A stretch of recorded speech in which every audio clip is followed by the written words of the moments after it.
Say, what is this? A gag?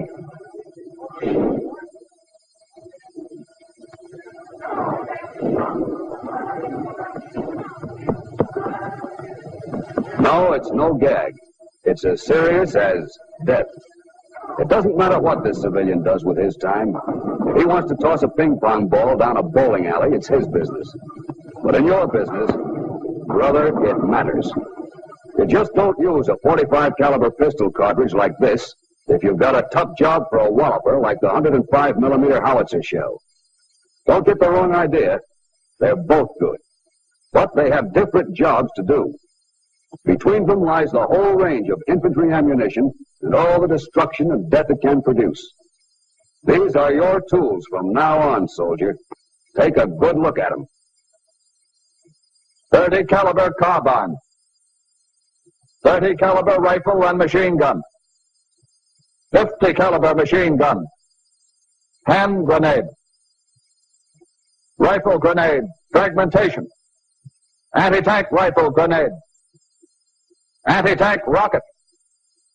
60 millimeter mortar. Fragmentation. 81 millimeter mortar. Fragmentation. 81 millimeter mortar. Demolition. 37 millimeter armor piercing. 57 millimeter armor piercing. Let's look at them one by one and see what you've got on your side. The smallest weapon in the infantry regiment, a .45 caliber automatic pistol.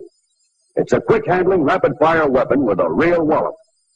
Beyond 50 yards, it won't penetrate armor, even light armor like this steel helmet.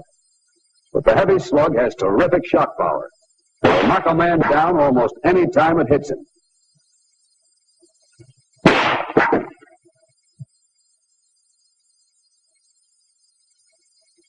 You can use it in a tough spot at close range. But the real bite of the infantry is 30 caliber ammunition. This is the stuff you're going to have to live with. You'll use both types, 30 caliber rifle and 30 caliber carbine.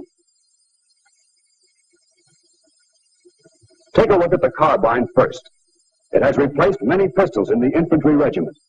It's most effective at short ranges, where you can fire 40 aimed shots a minute. At a range of 100 yards, this is what the carbine can do to a Nazi.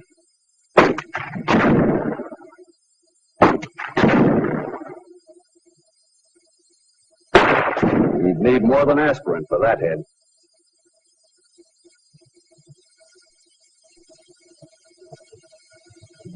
Those monkeys aren't all behind trees. Take your time. A lot of these guys are going to be dead if you take your time. Squeeze them off, make it good. Pretty handy, that carbine. Even though it weighs only 5 pounds, it's a killer if you know just when to use it. Don't try to knock out a tank with it. But if a truck like this comes along, 5 pounds of carbine can be more effective than a 5-ton roadblock.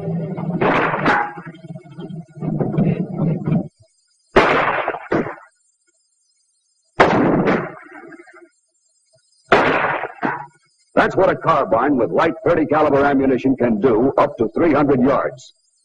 But now take a gander at your heavier 30 caliber stuff. The stuff you riflemen have stashed away in your belts. That's really something. It comes in 3 kinds: armor piercing, tracer, and ball. And soldier, it's going to be your best friend day in and day out. Whether you fire it with the M1, the 03, the M1917, the BAR, or a machine gun, the penetrating force is the same: murderous. Remember what the carbine did to this German helmet? It went through easy enough, but the rifle slug just blasts through steel as if it were brown paper. Yeah, and it can do a lot more than plow through a helmet. For instance, that looks like pretty solid cover, doesn't it? An oak tree 12 inches thick. Now watch that bucket.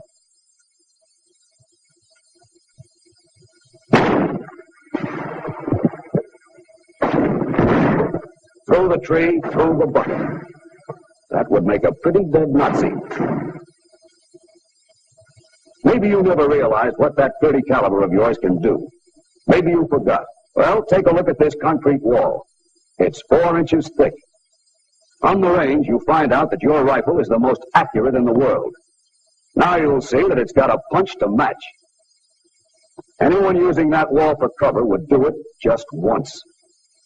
At ranges up to 200 yards, armor-piercing ammunition can smash through this kind of wall any time, any day.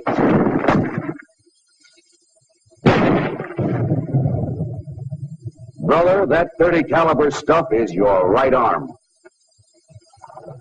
30 caliber ammunition doesn't look like much of a match for this brute, does it? Well, it isn't. But you can always use your head, too. That German 75 isn't worth a damn without a crew.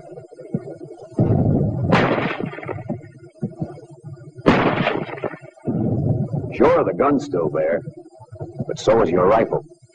Plug the recoil mechanism. Or smack him in the eye, knock his sights out. That's a pretty sight, a blind German gun. You can put the clincher on it, knock it out for keeps with an incendiary grenade.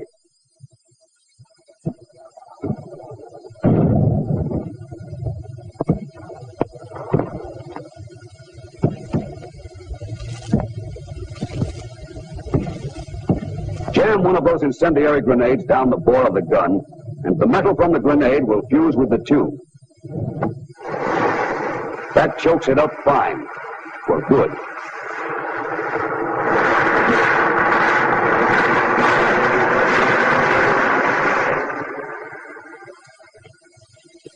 Plenty or nothing.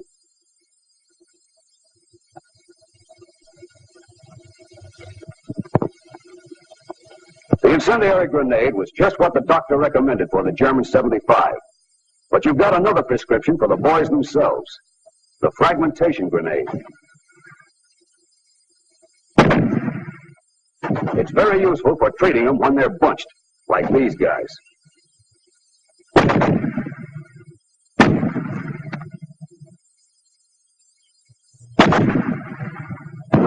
Flying fragments will give them a long rest cure. You've got different grenades for almost any situation. Suppose you're in a spot and want to advance behind a smoke screen. Well, reach into your bag for a white phosphorus hand grenade. It throws burning particles as far as 20 feet.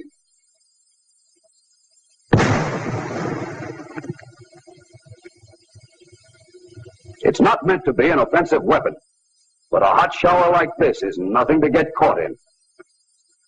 A few drops on his skin will make him wish he were dead.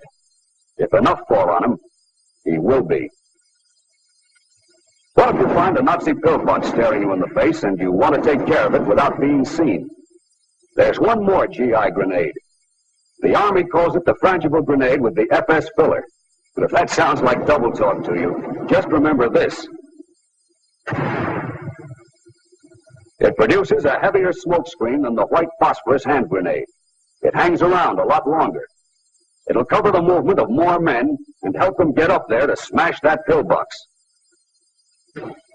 Now for your automatic weapons. Lesson number 1. These 5 men with M1s are getting off a total of 80 aimed shots a minute. This man coming up with the automatic rifle, the BAR to you, can also fire 80 shots a minute, himself. That'll give you some idea of the destructive power of your automatic weapons. It means, of course, that one man with the BAR has a firepower equal to 5 men with the M1 and can pin the enemy down just as effectively. The 5 riflemen are now free to maneuver. They can come around and try to hit him on the flank.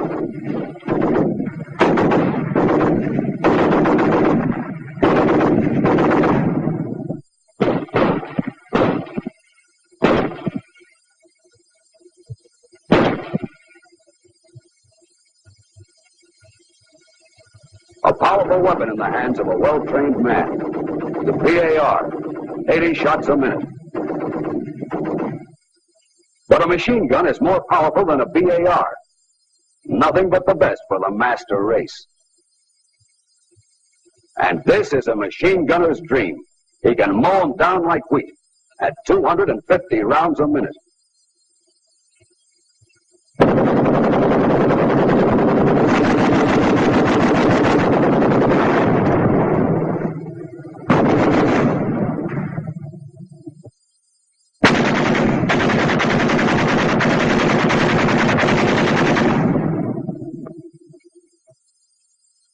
That's still the same .30 caliber you've got socked away in your cartridge belt.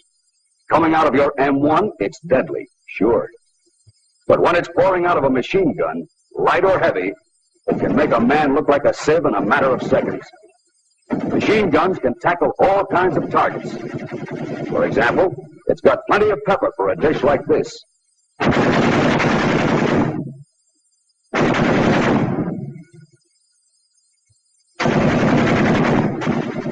That doesn't have to be a treat. Your machine gun can do a lot more to something that's breathing.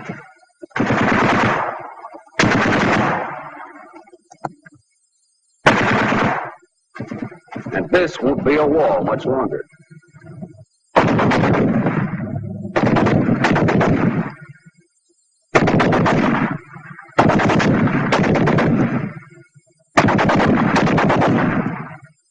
But the main job of a heavy machine gun is to cover an area with bullets. 2 or more guns can make a peaceful pond look like this. Principally because of vibrations, the bullets of a single gun make this long pattern. This is the beaten zone made at 1,000 yards. The enemy 1,000 yards away. Long range for some weapons, but not for the stuff these boys are packing. It's just what this machine gun's looking for. Ever hear a battle between 2 machine guns? They talk back and forth for a while, then all of a sudden, one of them runs out of dialogue.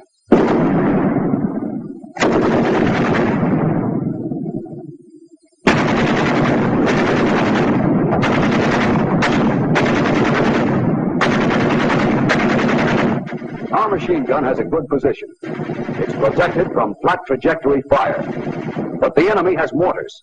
And mortar fire is high-angle fire which can slam down from the sky.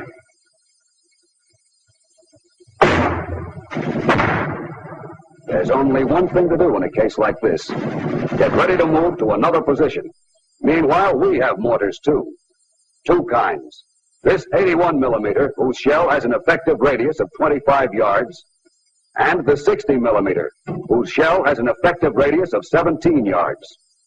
Our mortars can take care of the enemy's machine guns, and with the high angle of fire, their mortars as well.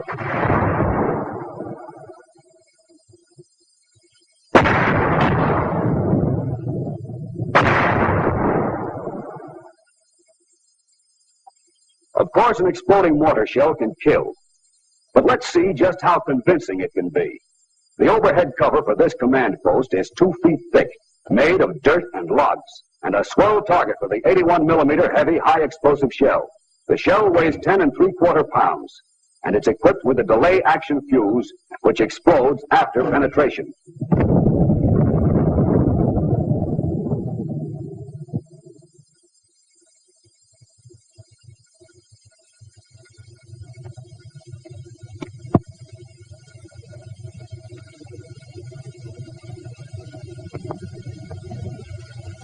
The mortar also fires smoke shell. The white phosphorus may set fire to very dry materials, and it will produce casualties. But its main job is to blind the enemy with a heavy white smoke.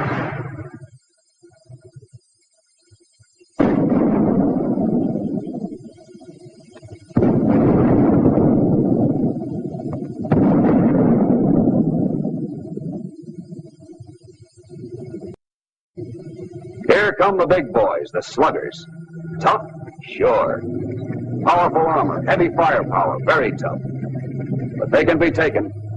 You've got the weapons to blind him. Burn his pants off, blow him to hell. Watch. An ordinary bottle. Fill it with fire and you've got a Molotov cocktail.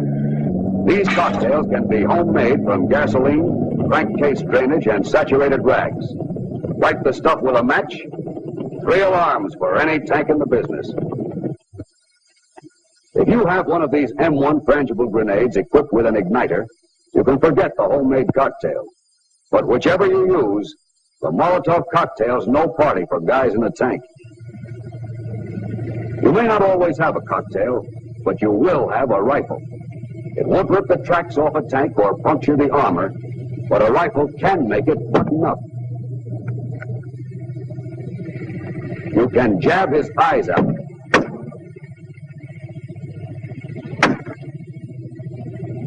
Blind a tank and it's practically out of business. But you don't have to gamble on hitting a target as small as a slit if you've got an anti-tank grenade. This is the most powerful weapon you carry. It makes you a walking arsenal. It weighs 1 1/4 pounds, and it'll do a go-to-hell job on any light or medium tank.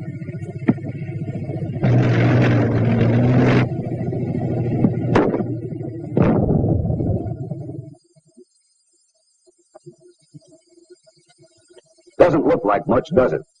But don't kid yourself. The steel that came from that hole was shattered into fragments that whizzed inside the tank like a gang of hornets.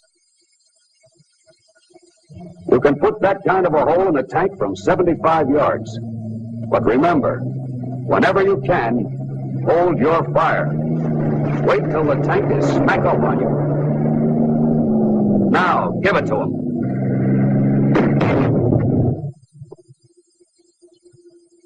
Hit him square where the armor is thinnest, on the rear or side. Don't let the words anti-tank throw you. Watch what it can do to an enemy machine gun packed with plenty of sandbagging.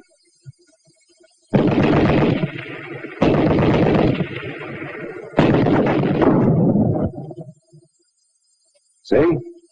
It doesn't have to be a tank for the anti-tank grenade to go to work. But the anti-tank grenade is not the only one you can fire off the end of your rifle.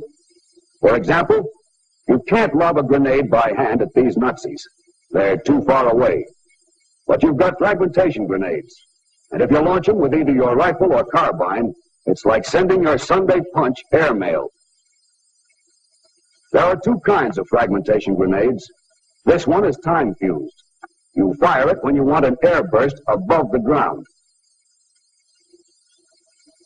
The other one has an impact fuse, like the anti-tank grenade. It explodes as soon as it hits hard enough ground. Both fragmentation grenades carry about 200 yards and have about the same effect.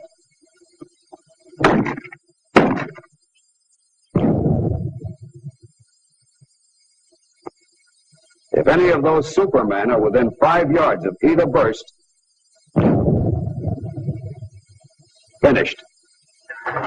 There's another weapon in the infantry regiment. When it first came out, soldiers thought it must have been found in a pile of junk. This is far from the truth. The first time the Nazis got a peek at it, they turned it a secret weapon because they didn't know what hit them. It's called a bazooka. It has knockout written all over it. Like everything else in the Army, it's got an official name, the anti-tank rocket launcher, and it'll tackle almost any kind of target. It can stop a tank all by itself. Stop it cold.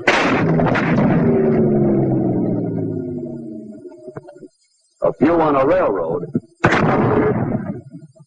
and the enemy goes back to mules.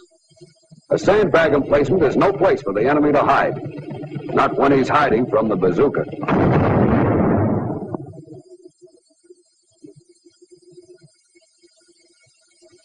Don't think this pillbox is heaven. The bazooka makes it hell.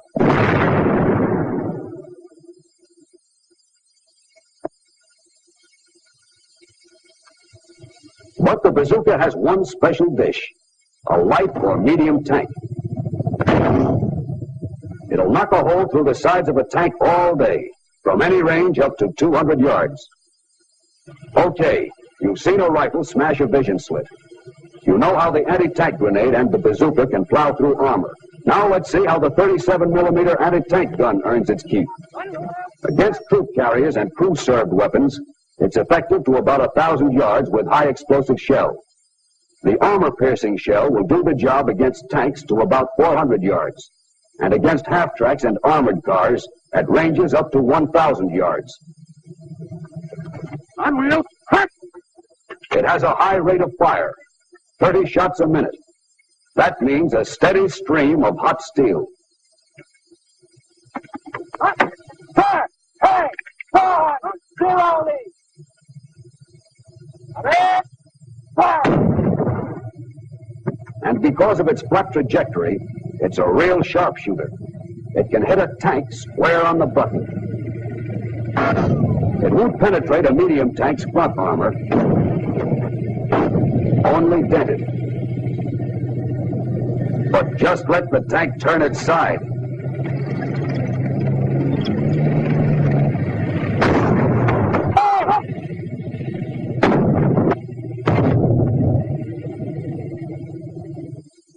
The 37 doesn't kid against the side. Left front! Hellbound! A tank isn't the only target the 37 can smash. At 800 yards, it can pierce nearly 2 feet of concrete. 800! Come in! Fire! Hit! Hit! Cease firing! The 37 cuts them down to size. In this case, the projectile penetrated 21 inches.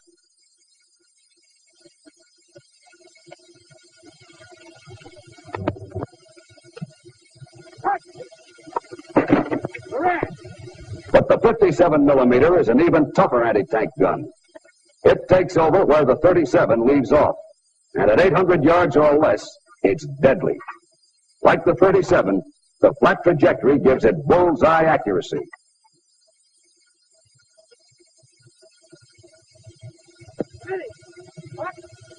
One, 400, zero lead, up, red, turn.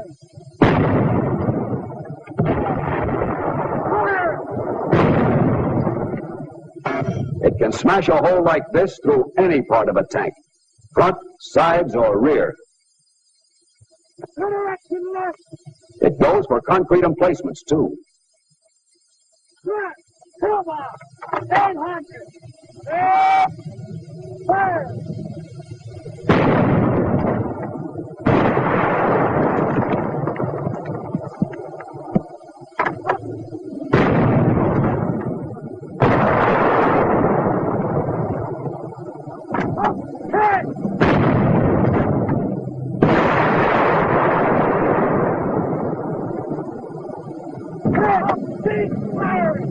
Call in the salvage company.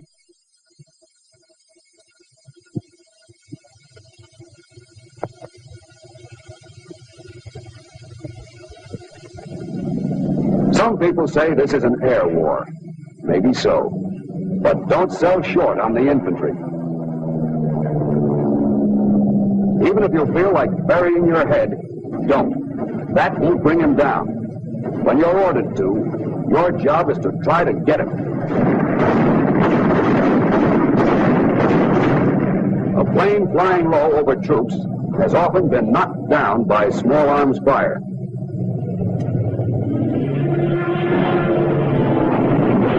Of course, the infantry doesn't have to rely entirely on its rifles against planes. It has 4 other highly effective anti-aircraft weapons. The BAR,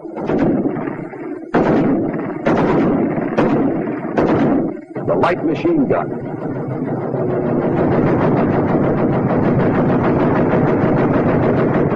the heavy machine gun,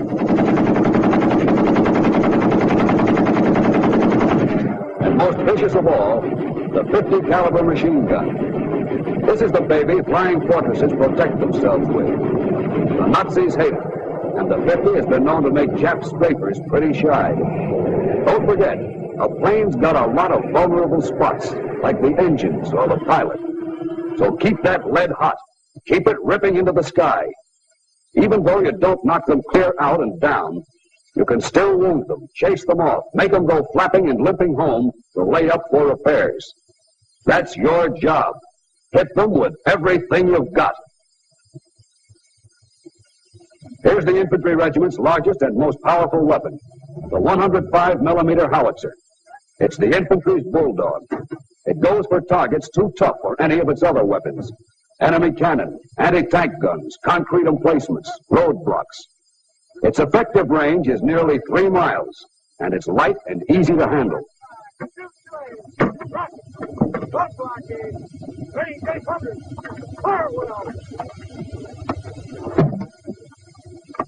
Watch it against this stubborn baby.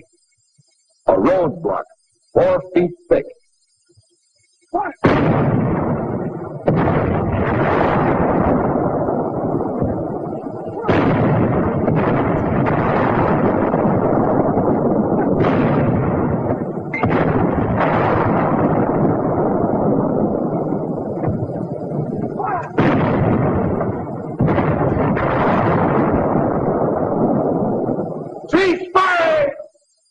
This is the result of only 5 shots. To blow it off the face of the earth would probably take 15. It's a real slugger in street fighting, too, when you have to run the enemy out of a building constructed of solid stuff like this.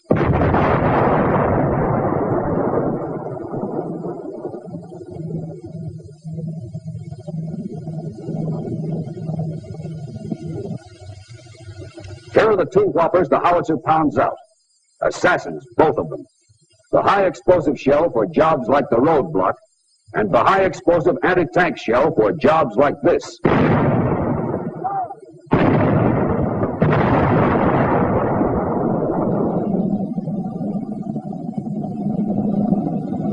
He won't get very far. Not with that kind of ventilation. Soldier, maybe you're from Minnesota. Maybe you're from Mississippi, New York, or New Mexico. It doesn't matter from where. You all want peace again. And here are the peacemakers. They're tops.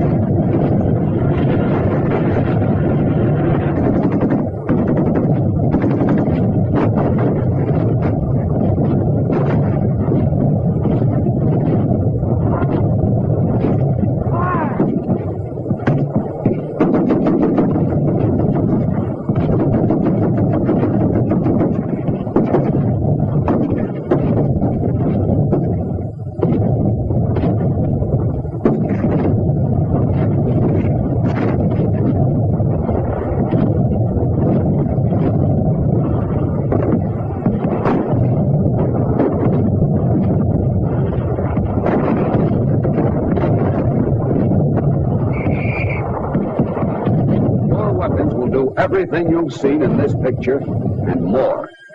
But a weapon is only as good as the man behind it. So give 'em hell, and someday you'll be marching in the streets, bringing the peace all Americans want.